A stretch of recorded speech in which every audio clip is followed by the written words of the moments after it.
data set. And what we wanted to talk to for a couple of these points too, and this is very clear, we don't believe in that. It has to be very clear when we look at how this act is going to be enforced. It is by the Privacy Commissioner. The Privacy Commissioner himself has made comments to state that he needs this definition to be clear and concise. And with lack of consistency, without clear guidelines on generally accepted best practices, there's a risk of inconsistency in anonymization methods across different organizations, leading to various levels of data protection and potential undermining privacy standards. And we had a few of those examples of where that's happened and why we're looking at this. And I think the bigger point, too, was looking across the board when we've had witnesses at the difference between anonymization and de-identification. And the problem we've had, and the problem I had when we talked to witnesses and de-identification, was in the definition it says a risk of identification of the individual still remains. And that's a major issue when we're talking about what we're trying to achieve here. And in privacy, it should be that individuals have the right that their private information is not just de-identified, not that there's a risk of that information being re-identified, that their information is completely anonymized or their information can be protected under this Privacy Act.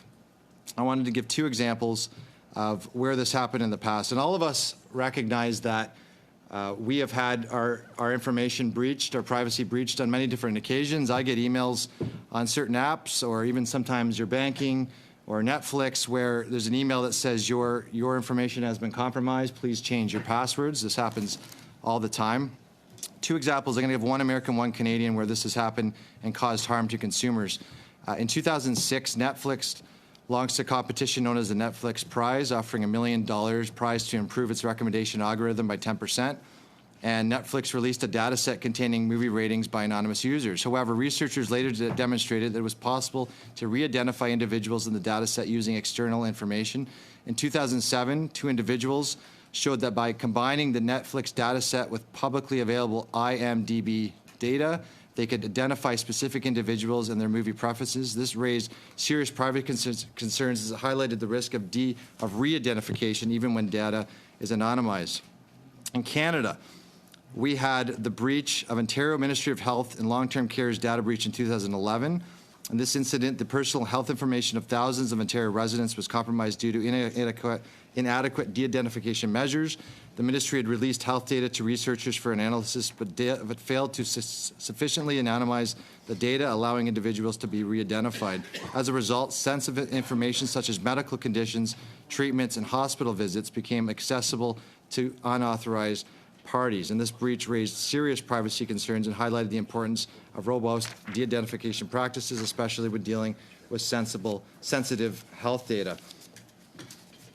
The main point is we have to be clear and concise. We have to ensure that the Privacy Commissioner, who's raised concerns about this definition, does not see ambiguity when they're looking at this, but at the same time ensures that we have businesses who can't skirt the rules and be lenient with private data. And I think that's the main point we're making. Mr. Shan, I think I asked you some questions already last time we were here. I don't have the blues, so I will see if I asked this for you, but I think I asked you what general accepted best practices for anonymizing information was. If I haven't, can you please answer that? Merci, Monsieur le Président, pour la question. Thank you, Chair, for the question. Of generally accepted best practices is actually that it continues to evolve with the state of the technology. It's one of the reasons why we believe it's actually an important consideration for inclusion within the Act, so that it continues to ensure that it meets the state of the art. We actually have concerns that absent a commitment to generally accepted best practices, that organizations would actually not have a North Star or a guide as to what they should actually be doing as it relates to the anonymization of information, and that there actually could be a plethora of approaches taken. And so generally accepted best practices would vary, but I think you'd find within industry and within users a lot that they could turn to as it relates to that. And I can, so that would be my primary response. So you know, I guess at the end of the day, you're then putting a definition in that is not defined in the Act, correct? We're putting in a concept into the Act, which then tags along with the definition. So the definition remains anonymized as it appears, and then has the concept of generally accepted best practices, including alongside it. So I guess the biggest question then, who is who? So who will be determining if the data was anonymized according to those generally accepted best practices? The department, the privacy commissioner, or is it a case of self-regulation? So, Mr. Chair, I'd offer a couple of things. So, two things. One, all of this is definitional, which means that it then relates to the powers and obligations that people would be scrutinized by as it relates to the enforcement of the Act. The enforcement of the Act is by the Office of the Privacy Commissioner. So the determination as to whether or not someone had actually anonymized information for the purposes of meeting the test of generally acceptable best practices would be one that would be determined by the Privacy Commissioner should there be concerns about a violation of the CPPA. The conception of generally acceptable best practices, as I noted, appears within Quebec's law. It's also the approach that's consistent with what experts have called for.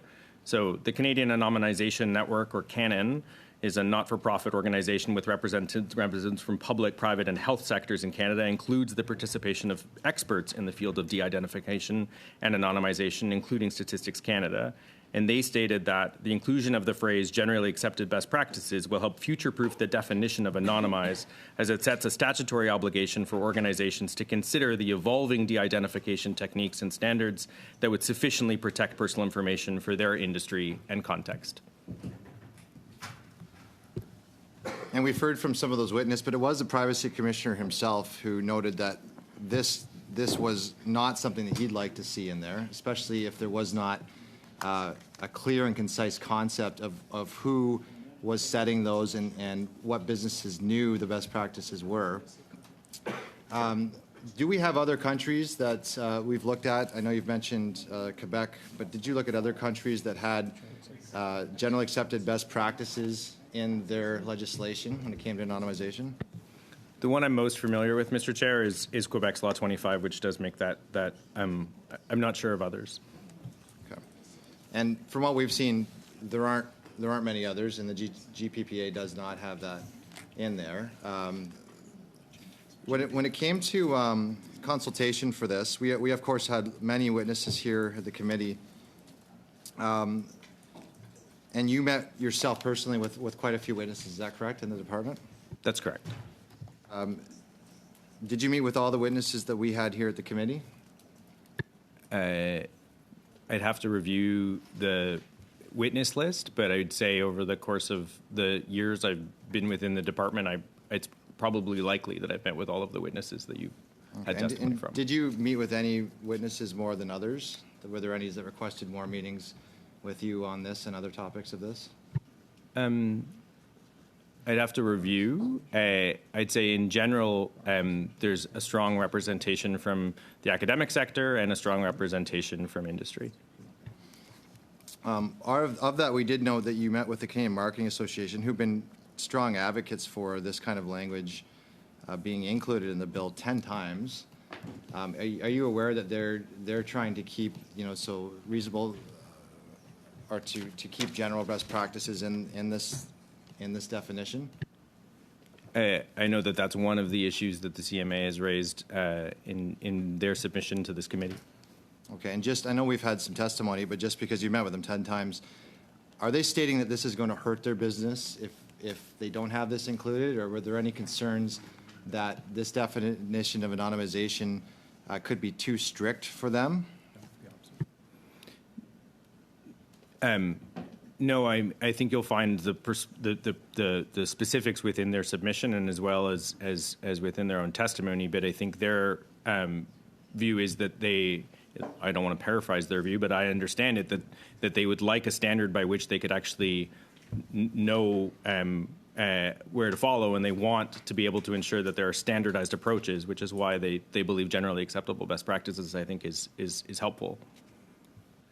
In terms of how that's going to be identified, so generally, accepted best practices, is the department going to have those best practices? Is that something where if it was included, there would be a list somewhere that public and businesses could find that? So I think there's two considerations for that. One is there is industry standards that can be referenced and leveraged, and there's a specific opportunity for that within the CPPA, and then there's the opportunity as well for the Office of the Privacy Commissioner to issue guidance. Sure, but like to my point, I guess if the Privacy Commissioner is stating in the onset here that this provides no guidance, that it's going to be ambiguous, I'm just wondering where it's supposed to live, and I go back and our fail-safe is to go to the Privacy Commissioner, because at the first and foremost, the whole premise of this act, where we're coming from on this side, is that privacy needs to be a fundamental right, and there should be no ambiguity. And if it comes to the fact that some organizations want this wording in to provide more elbow room, that's not really what we're here for. We're here to protect privacy's fundamental, or Canadians' fundamental private rights. And when we look at this bill, I can't see any reason why, so far, except for it being in Quebec's legislation, that we're seeing it as a best practice anywhere else to include this language, except for the fact that some of these organizations, like the Canadian Marketing Association, are saying that it's not going to allow them to collect and be free with more Canadians' private information. So, Mr. Chair, I'll leave this here just so the rest of the committee can come in. But to our side, we can't see why this amendment would be here. Thank you. Monsieur Williams, Monsieur Garon, la parole est à vous. Ensuite, Mr. Garon, you have the floor, then Mr. Massé, Turnbull, Généreux, and Burke. Thank you, Chair. To follow up what Deputy Williams just said, they introduced a notion of best practices, which has evolved quite rapidly. We've seen it at the University of Toronto, who appeared before the committee. It was effective a few years ago, but currently doesn't appear to be. So they'd like to introduce into the law the concept, not the definition. And of course, if there's any problem and if it's put before the courts because of the uncertainty. Why was a concept of best practices adequate? And we were told, well, there's no definition, it's a matter of interpretation. If you end up before the courts, it's problematic. This doesn't seem to provide any uncertainty. There seems to be a certain consensus on how businesses will interpret that. Well, the concept of best practices has to have an objective, and the objective is to make it almost impossible to re-identify, re-establish the identity if it's been anonymized. So the best practices available in order to attain the objective, maintain that anonymity status. So it's a method. There's no real objective. It's a method to compare a process. Well, I'm talking about the best interest of the child, of course. There was an objective. That is an objective, particularly with children. So why? In some cases, anonymity and ambiguity is okay, but in other cases not. To your knowledge, is there one technique, an only technique that would allow 100% guarantee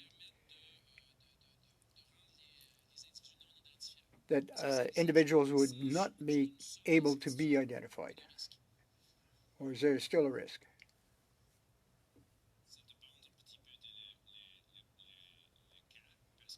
Well, it depends on case by case. There's a lot of different applications of this data, of individual private information, and a lot of different contexts. A technical environment, of course, allows some slippage, if you will.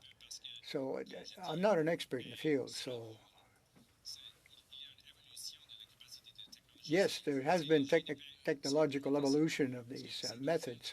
What I'm trying to have you state clearly, if there's a clear objective of to not identify or re-identify,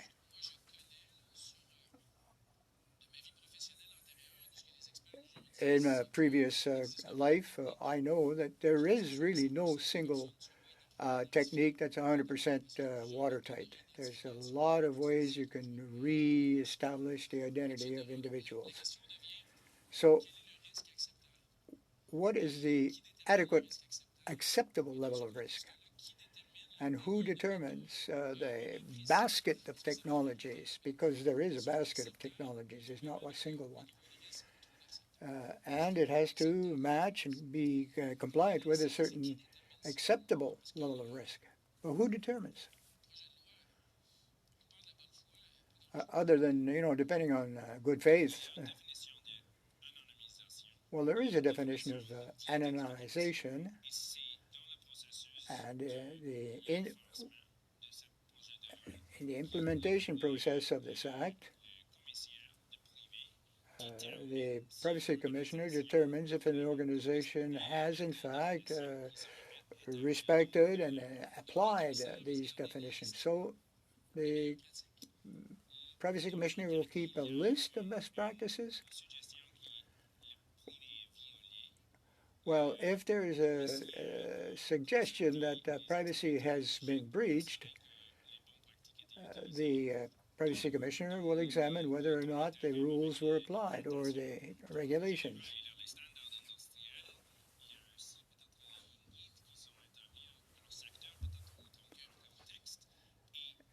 And of course, it all depends on the particular context.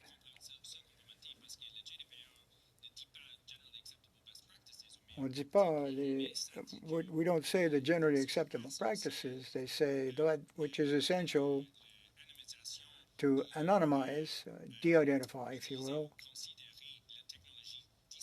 And you have to consider the available technology.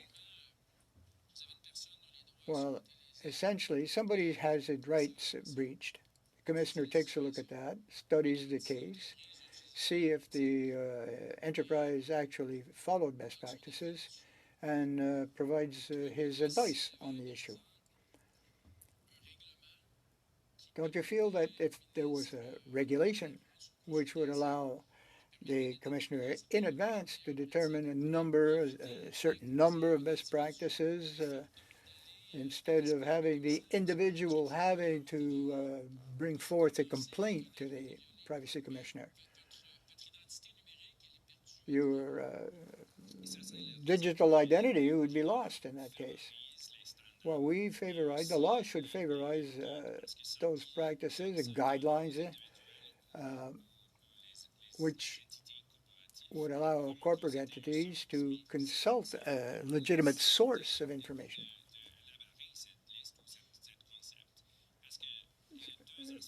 There's two aspects to the use of this. First is standardization or harmonization of a certain practice by business. Economy of no, I know I'm interrupting you, and I apologize for that, but this is a necessary conversation here. How do we standardize those processes when the process of de-identification or anonymization is part of it's a commercial advantage to anonymize? So how can we ensure standardization if we don't have a definition? Well, that's true of a number of standards. There's an objective, and the method or the processes, like ISO, will create a standard to confirm, give their stamp of approval on best practices.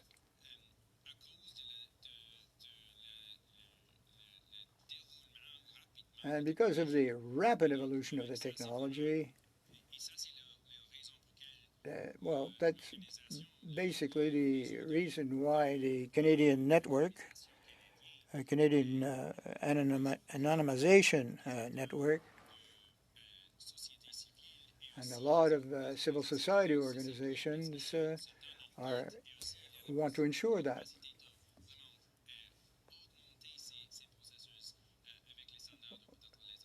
We'll be able to increase the number of processes. In fact, it's a basket. Well, I have to ask a question to Mr. Massey. I don't have any problem with the amendment per se, but I don't see what we're attempting to accomplish with it. I'd like to better understand the objective that's being followed, parliamentary speaking. Monsieur Garon is going to be the next speaker on my list, so. Question, and first of all, I think there's a couple things to clarify with the original discussion that was made of this. It was interesting that some were attempting to use the privacy commissioner as a reason to get rid of this amendment, when this actually amendment comes from the privacy commissioner himself. And it comes and starts on page 14 and 15, and I can provide some clarity on both points that we're making here. First of all, in his submission to ourselves, colleagues, it is under the definition of de-identification and anonymization, recommendation 7, strengthen the framework for de-identified and anonymized information. And what the Privacy Commissioner said is that the OPC supports the introduction of a new framework for de-identification and anonymization of Bill 1727. The framework has some positive elements. For example, it provides flexibility to organizations using de-identification information and adds some needed clarity as how and in what circumstances de-identified personal information can be used and disclosed.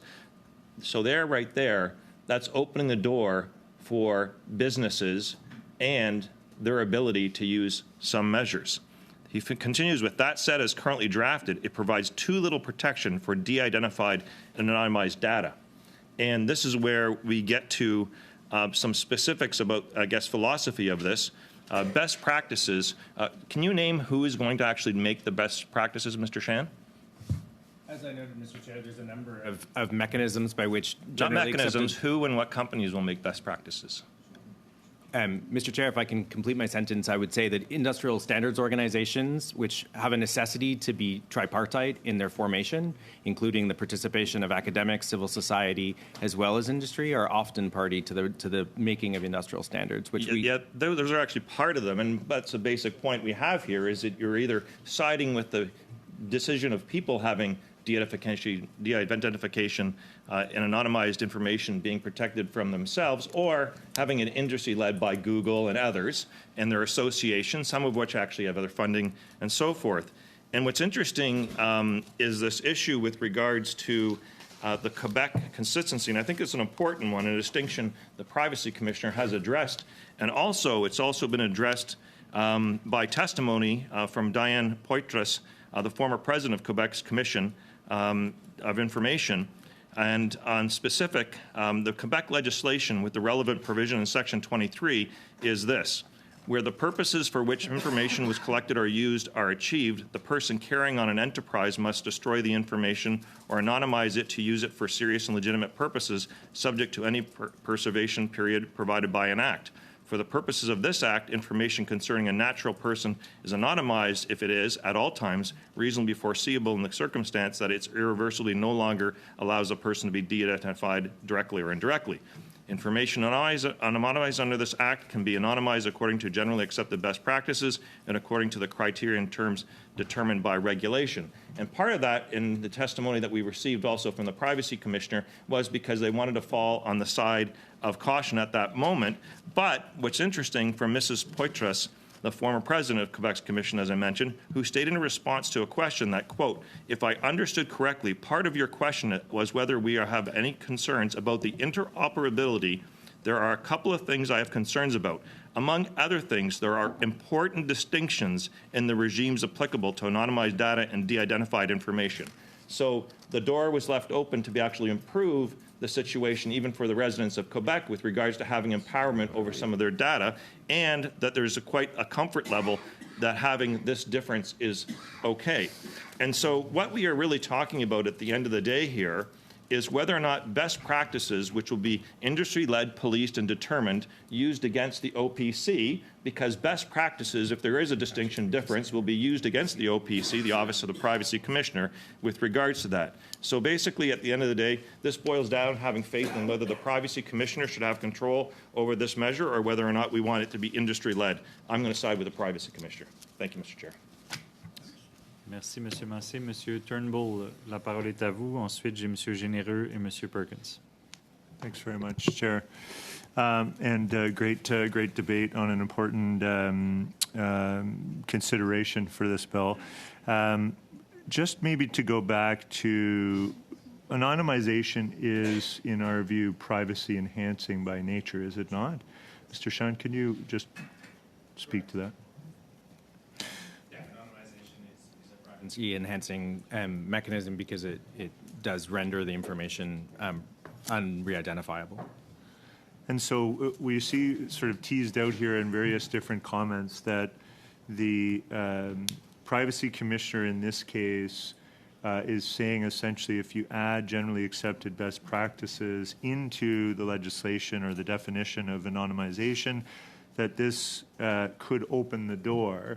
I think our position is that it's the opposite, that in fact, putting this in there allows for the evolution and the emergent properties of best practices to help inform. Could you provide a better rationale? Because I feel like this is the main difference that, Mr. Massey is pointing to the OPC, I think, and wanting to suggest that he's siding with the OPC. We're not against the OPC. I think it's what is the best mechanism to, encourage anonymization and to do so in a way that recognizes that the technology is advancing and evolving. Yeah, thank you, Mr. Chair, for the question. I think absent the terms generally accepted best practices, the definition has nothing but a goal, which is an incapacity for re-identification. I think our view is that the term generally accepted best practices obligates organizations to continuously ensure that anonymization techniques they use are in line with evolving standards. Without the reference to generally accepted best practices in the definition, organizations may determine for themselves what is an appropriate technique, regardless of whether it meets widely recognized standards or even a credible technique. And so I think our view is actually by obligating in the definition organizations to conform to what is the best-in-class approach to anonymization, that we've actually got a higher standard than just leaving it as solely the goal. Thank you. And if Quebec's law obligates companies to abide by generally accepted best practices, if the law that we end up passing through this committee doesn't include that, what would be the risk there? Because it seems like that would compromise interoperability. Wouldn't it also have some kind of an impact on, potentially at least, I could foresee that, best practices in Quebec would be recognized, but perhaps not in other provinces across the country? Wouldn't that create some problems? So obviously, I think what we're hoping for with the construct of generally acceptable best practices is that we set a very high standard that requires corporations to continue to evolve the process and ensure that they're using those best possible techniques. If there's an obligation in Quebec to do so, but not in other places, there runs the risk that some organizations may not be seeking out those best techniques, and that will have differential privacy depending on which law you're conforming to. So, and then the other thing I wanted to ask is, who are the experts on anonymization? Because we've heard lots of people reference the Privacy Commissioner, but I imagine that the Canadian Anonymization Network, who's been asking for this to be included, might actually have more experience when it comes to anonymization than the Privacy Commissioner. Nothing against the Privacy Commissioner. I love the guy. He's fantastic. Dealt with him when he was the legal counsel, and he was just fantastic. So utmost respect for him. But isn't it true that the Canadian Anonymization Network, or CANON for short, has a lot of experience? And what are they saying about this? So, Canon is a not-for-profit organization that does have representation from public, private, and health sectors in Canada, and also includes the participation of experts in the field of de-identification and anonymization, including Statistics Canada, for whom the anonymization of information is a principal consideration. And so I do think there is a well of capacity and expertise in their recommendation that generally acceptable best practices is a useful standard to hold people to.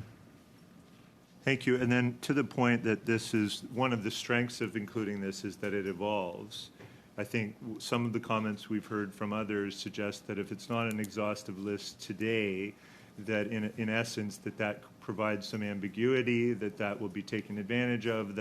But I think that the opposite is the case. The argument can be made that, well, it needs to evolve because the pace at which the technology and the methods for anonymization are changing quite quickly. So, but I guess, like, how do you ensure that the OPC can, I mean, like, what's the mechanism for continually updating that? Because I think that's kind of the clarity that a lot of us sound like we need to have in order to feel like this is robust enough that it's not going to open that door. So how do we contemplate or envision the sort of general guidance around generally accepted best practices evolving? Would it be the OPC guidance?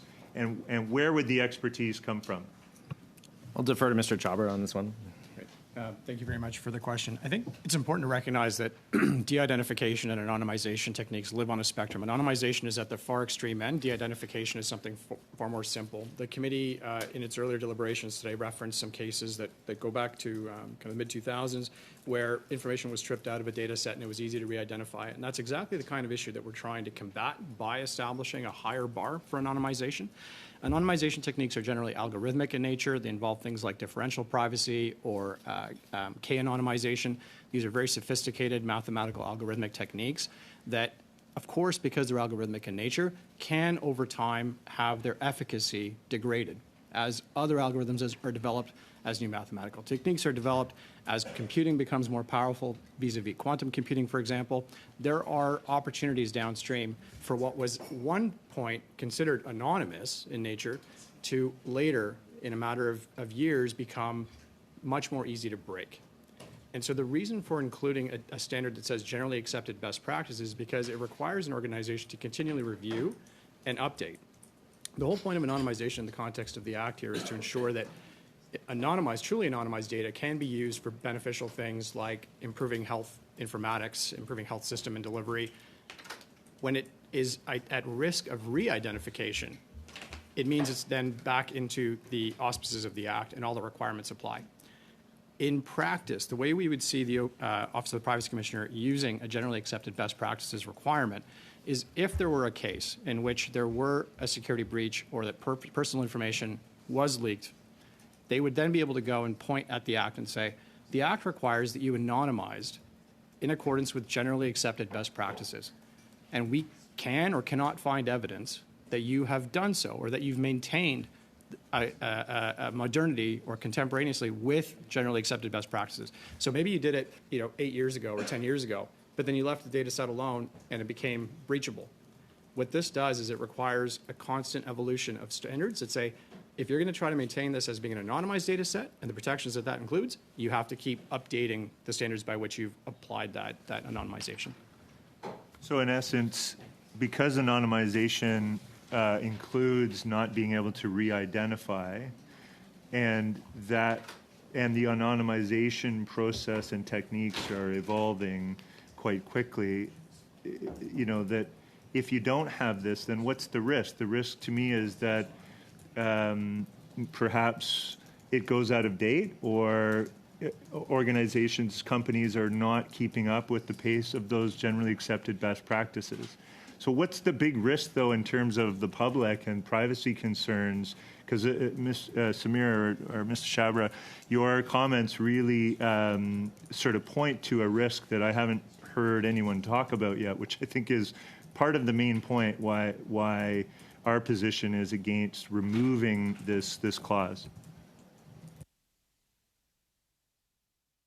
We've acknowledged the construct of anonymized information, but have set the bar for essentially its usage very, very high. No reasonable prospect of re-identification, and second of all, a conformity to the generally best practices. And I think absent that, the worry is the commitment is solely to the purposes of non-re-identification, and it doesn't necessarily provide that ongoing obligation back to industry to say, actually, have you assured yourselves that you're continuing to meet the new bar? So that bar is continuously moving. So the standard that we're setting is something that will continue to increase as technology evolves.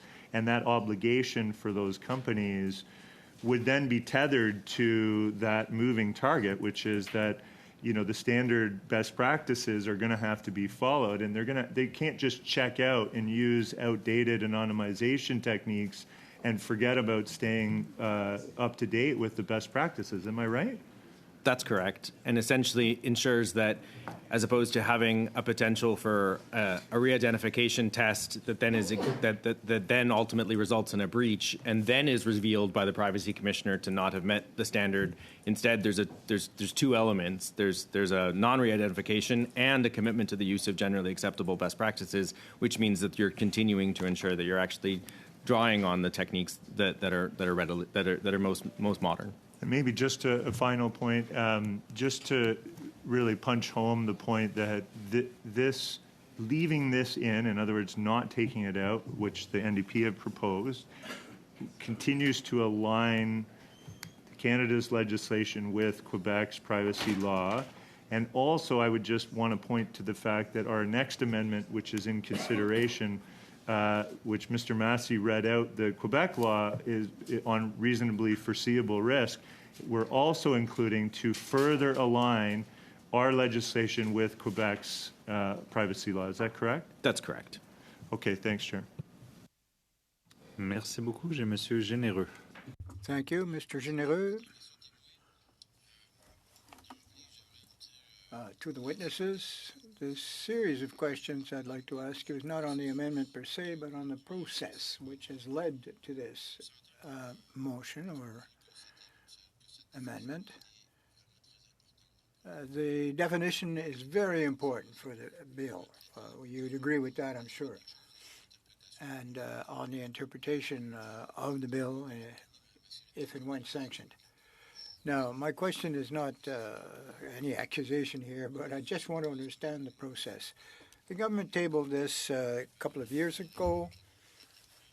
We began hearing witnesses, and we have over 50 government-sponsored amendments. Are you the drafter of this bill?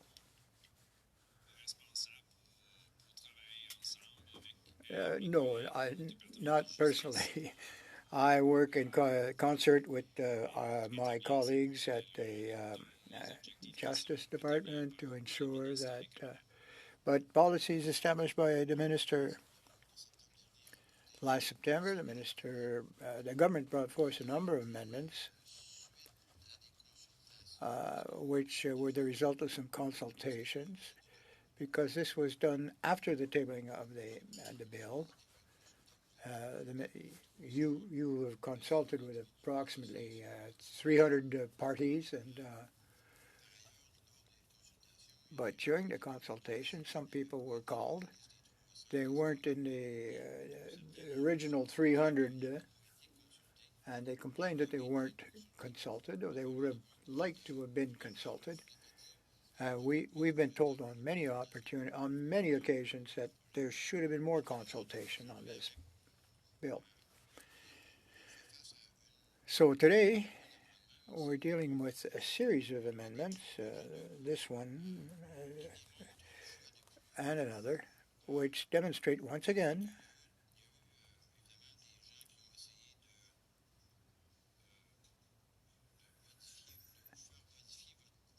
that some people wanted to challenge or test your drafting of the bill. I suppose the reaction was more intense in certain cases than others. The anonymization network, for example, we met with them a number of times. What was the need? Why did you have to consult them over a dozen times on that? With the analysis that we've had here at the committee. Thank you very much, Chair. Look, we're fully open to hearing from anybody who wants to discuss this bill. And my response has been the same. Perhaps not myself personally, because, but I mean, I'm busy. I'm here before the committee fairly often. There's two important aspects to your question, I believe. You've also consulted with Canadian Marketing Association and Canon. That's a separate, it's a non-profit organization and network as well, constituted with a number of experts. It's also a not-for-profit. It can also with the university sector, academia. They've had numerous meetings.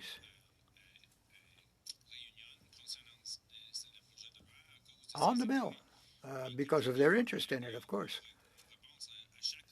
And my response has always been, I'm prepared to hear them out.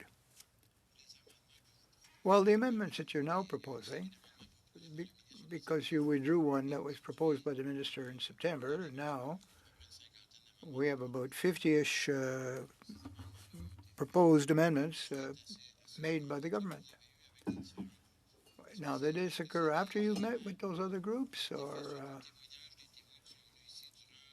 particularly those witnesses that did appear before the committee, or further meetings that you've had with other groups, which you might have met with about a dozen times?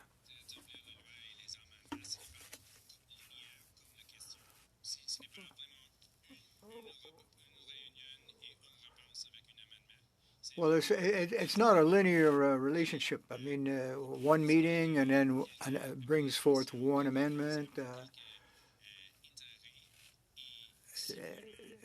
We have people come forward with a specific interest, and it's up to the department to analyze that and see that the bill continues to meet or attain the objectives that are determined by the cabinet and the minister. Okay, I'll come back to the actual amendment that we're looking at. The government is proposing a new definition via the NDP is proposing another definition, a different approach based on the Quebec bill. What's the government's intention in modifying or not modifying the definition, which we believe is a little less appropriate than the definition proposed by the NDP because it is consistent with the Quebec bill. So for those that perhaps lobbied you to try to influence you a dozen or so times, are you still meeting with them, even today, presently? Well, double-barrel question there.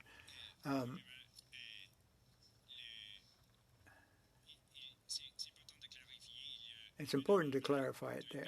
One NDP amendment, which deletes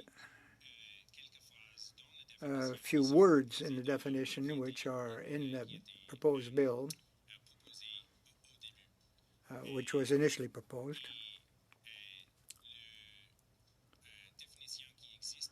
And the definition that we had initially is in fact in keeping with the Quebec legislation.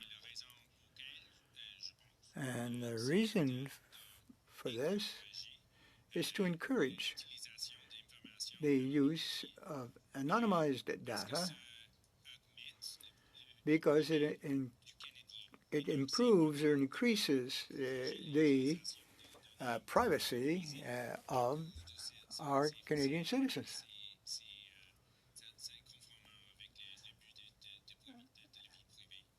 And it's in keeping and respects the spirit as well as the letter of the Privacy Act.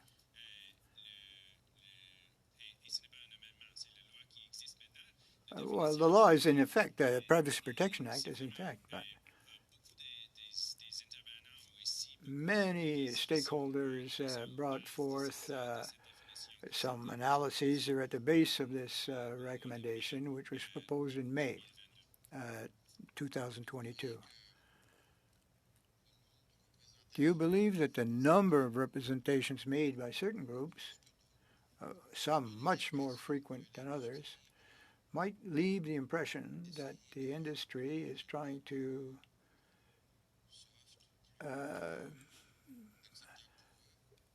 lighten the bill or make it easier for them to facilitate their work,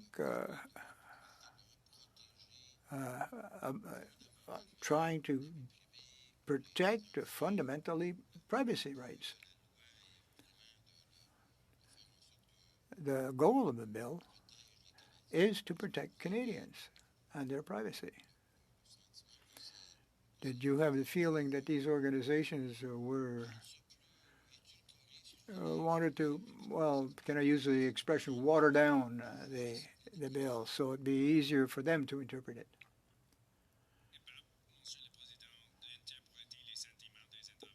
Well, I can't really give an opinion on the intent of these groups, but in my conversation with them, various sectors, there's usually two objectives: to have something that is of a high enough standard to make it clear and that can be implemented. And the second objective is, in fact, to protect the private data of citizens, to remove the ambiguity. That's it. Thank you, Mr. Généreux. Mr. Perkins, followed by, well, we'll start with you, and then we'll carry on. Thank you, Mr. Chair. Thank you, witnesses. Take a step back, Mr. Shen. What's the purpose of anonymization? As Mr. Jabra explained, there's a continuum of privacy-enhancing nature of kind of the state of a piece of information. On the one end is anonymization, which essentially renders it incapable of being able to re-identify the individual, and then on the other hand would be fully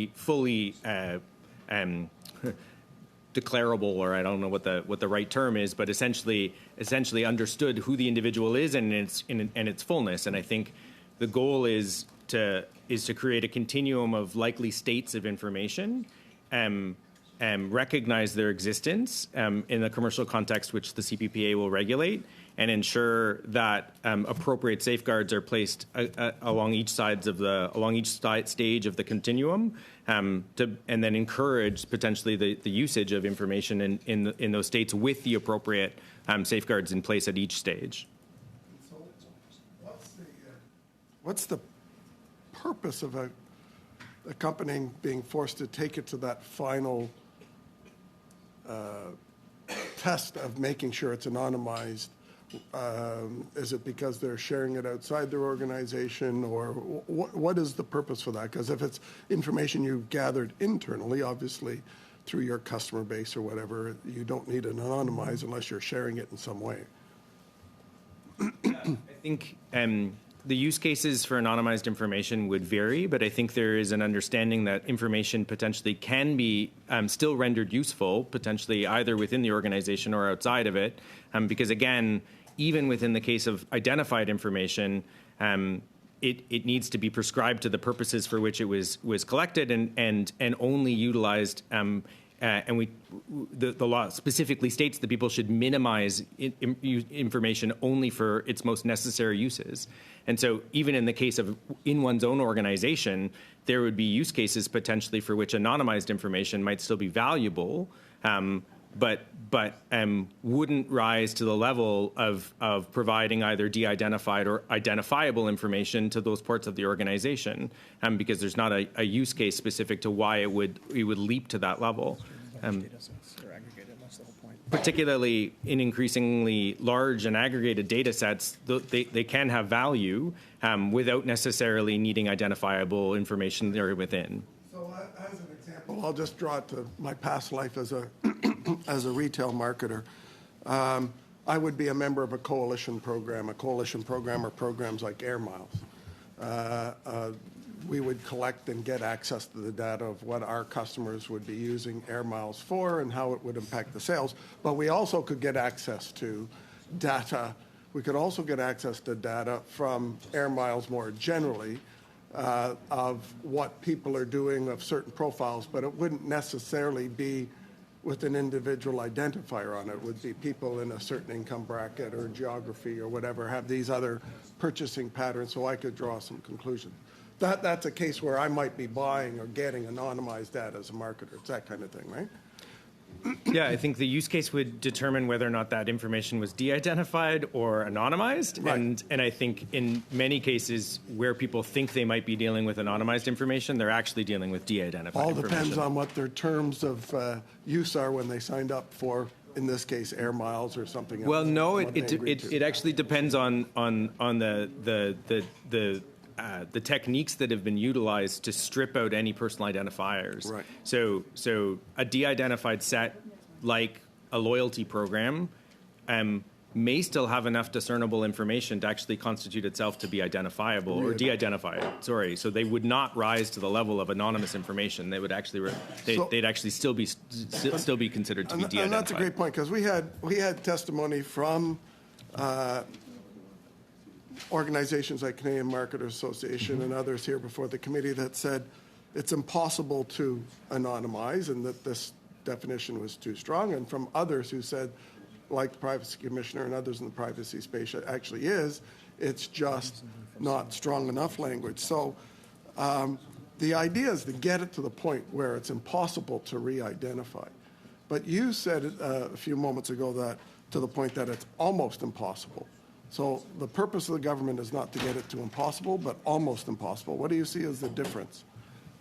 So I think you'll see in G2 the construct of reasonably foreseeable, which is to say I can't, which is another reason why we believe that generally acceptable best practices is an important construct, is because the continued availability of other sets of information, of other techniques, of other kind of computational tools may take what was believed to be anonymized and actually shift it to a world in which it could be, which is why continuous conformity to generally acceptable best practices and a standard of reasonably foreseeable, which is I couldn't have imagined that this was possible, are the two nuances I'm introducing or suggesting are important when thinking about anonymized information. So in the Privacy Commissioner's submission to us on this issue, I'll go on to read, MP Massey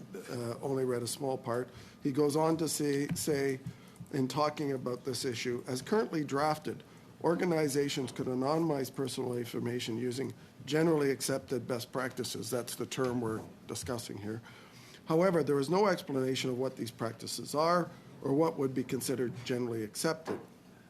Including this language opens the door to the possibility that some organizations might rely on anonymization techniques promoted by certain expert groups that are insufficient for a given data set.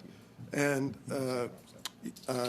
both the Liberal members, the government, and yourself have used Canon as an example of a organization that would provide guidance. And I've met with a number of the members of Canon, which include the big five banks, Rogers, TELUS, Loblaw, Sun Life, Microsoft, CRA Canada, Post Stats Canada, Health Canada. I look at those big corporate entities, and I know when I met with those big corporate entities, they weren't interested in a narrow cast of a tight definition because it's not in their interest to be able to be restricted in that way. And that's why if you remove this section, I think it puts more onus on organizations to focus on what the Privacy Commissioner says and interprets. And when the Privacy Commissioner, as we talked about at the last meeting around best interests of the child, the Privacy Commissioner has the responsibility under provisions of this Act to provide guidance to organizations on these areas, does it not? The Privacy Commissioner has the capacity to issue guidance on matters related to the implementation of the Consumer Privacy Protection Act. Right, and that's what he goes on to say in his submission, that the CPPA includes a number of mechanisms for the Office of Privacy Commissioner to assist organizations in meeting their obligations, including providing guidance on privacy management programs, developing guidance materials, and reviewing and approving codes of practice. So the question to me is, I'm not interested that much in what are generally accepted best practices by industry associations. I'm more interested in the power of the guidance of the Privacy Commissioner, and I'm reluctant to support a provision that allows anonymization to be watered down to almost impossible, but maybe possible, because the language is given there to allow outside industry associations to set the standard and not the Privacy Commissioner. So wouldn't you agree that the Privacy Commissioner is the appropriate office to set these standards, not private sector organizations?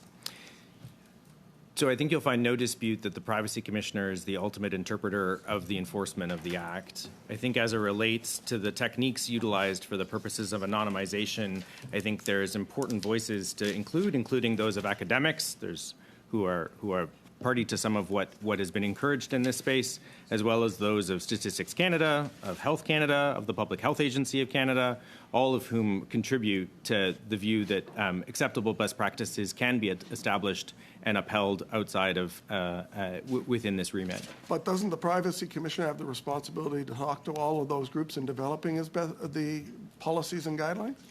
So the consultative obligations of the Privacy Commissioner are at the Privacy Commissioner's discretion. Okay, so again, my preference, and I guess this is where I'll leave mine, I'll just restate that I'm not sure an organization like Canon, which is dominated by the big five banks and the big oligopolistic telephone companies and the insurance companies and large data miners globally like Microsoft, are the guide that I want to see in driving the policies around Canadian privacy law. Thank you, Mr. Chair.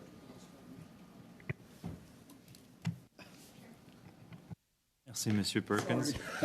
I should have kept talking a little. Vous avez bien choisi votre moment. Je passerai la parole. Mr. Viss? As we're discussing NDP2, that if NDP2 is adopted, then G2 cannot be moved because there's a conflict of line. I've highlighted that last time. I just want to make sure it's on everybody's mind. So, Mr. Viss, floor is yours. That's very helpful, Mr. Chair. Just building off this important discussion about widely acceptable standards, earlier today, through you, Mr. Chair, Mr. Shan did mention that the best practices line that's taken up the majority of the last hour is included in Quebec's privacy law. Is that correct, Mr. Shan? And that's why the government's adopting that language? It's not the sole origin, but it is noted that it is one of the benefits of accepting this language. Okay, thank you. In Clause 5, under the purpose and application section of the bill, I should say on page 8, it says, for greater certainty, this act does not apply in respect of personal information that has been anonymized. So the